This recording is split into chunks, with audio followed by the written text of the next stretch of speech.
Jed, wala bang indikasyon na may handang magparaya para na rin sa ikaayos ng Senado? June, sa ngayon wala pa tayong nakikitang gustong magparaya o bumitaw talaga dito sa dalawang panig o kampo dito sa Senado, particularly yung Gatchalian Block at yung Cayetano Block, lalo na as of today, parehas pa rin iginigiit nung dalawang grupo yung kanilang karapatan at posisyon dito sa Senate leadership. Tinanggihan umano ni Senator Sherwin Gatchalian ang proposal ni Senator Alan Peter Cayetano na interim setup. Sa isang press conference, sinabi ni Senator Cayetano na upang hindi maipit ang sahod at para sa kapakanan ng mga empleyado ng Senado sa gitna ng legal na gulo, nag-alok siya ng kasunduan sa kapwa niya senador. Bahagi ng proposal na pareho silang pipirma sa mga dokumento nang walang nakalagay na opisyal na titulo o designation. Ayaw namin maipit yung mga empleyado.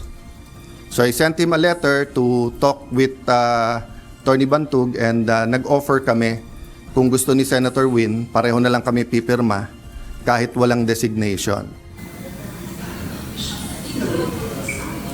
Gayunpaman, sa pagtanggi umano ng kampo ni Senator Gatchalian, nanindigan si Senator Cayetano na igigiit niya pa rin ang kanyang posisyon pagdating sa pirmahan ng mga dokumento. Bagamat aminado siya na posibleng hindi na makarating sa kanyang opisina ang mga mahahalagang dokumento, hindi niya isusuko ang Senate presidency upang ipaglaban din aniya ang pagiging malaya ng Senado laban sa dikta umano ng ehekutibo. No, I'm not giving it up. I'm just saying, malamang hindi dumating sa opisina ko yung pipirmahan. No. But I'm not giving it up. Diba? Kailangan ko i-assert yun. So alam naman natin lahat kung ano tama at sinong tama. Pero ang kapangyarihan kasi nasa kanila eh. Sa kanila ang pulis, nasa kanila ang NBI, nasa kanila ang Malacanang. Kaya sabi ko, lahat ng kapangyarihan nasa kanila. Pero katotohanan nasa amin. So hindi ko pwedeng bitawan yon. Kailangan lumaban tayo doon. Kaugnay nito, nananatili ang posisyon ni Senator Cayetano na iligal ang ginawa ng grupo ng 12 senador sa panig ni Senator Gatchalian na kunin ang liderato. If you follow the rules, hindi siya pwedeng tanggalin kung walang 13 at hindi pwedeng palitan kung wala rin 13. So I'll make that clear ha. Senate President Pro Temp, Senate President, Secretary of the Senate, o SAA, kailangan yan 13 ang botong ilagay, 13 ang boto pag tinanggal. Hindi nila sinunod yan.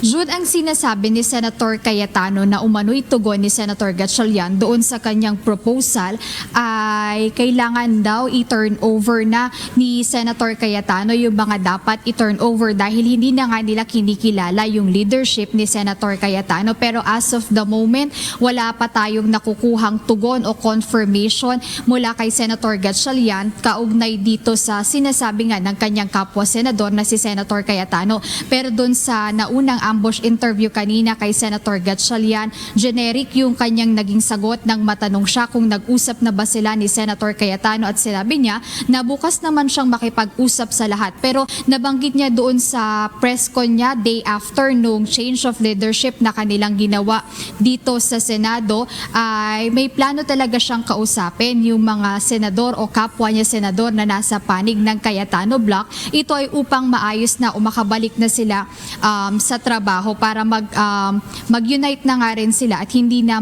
pag-usapan pa yung issue dito sa Senate leadership, lalo na marami pa silang mga bills na kailangan mapag-usapan o matalakay sa plenary at magkaroon din ng hearing dito sa Senado. Ayan muna update, balik sa inyo June. Oo, Jed, naitanong nyo ba sa dalawang grupo na lumilindol na ho, 7.8 po kanina, hindi ba hudyat na po ito para magkaayos kayo? June, actually may dalawang pahayag naman si Senator Gatchalian at si Senator Cayetano na dapat nga bigyang priority na yung nangyaring lindol doon sa Mindanao. Actually may mga inilatag na silang kailangan gawin o plano kaugnay rito, pero hindi nila direktang sinagot kung may balak na silang magkaayos, magkasundo or kung ano yung plano nila pagdating dito sa Senate leadership, kung magkakasundo na ba sila or kung anong gagawin nila, June. Alright, maraming salamat, Jed Neresina.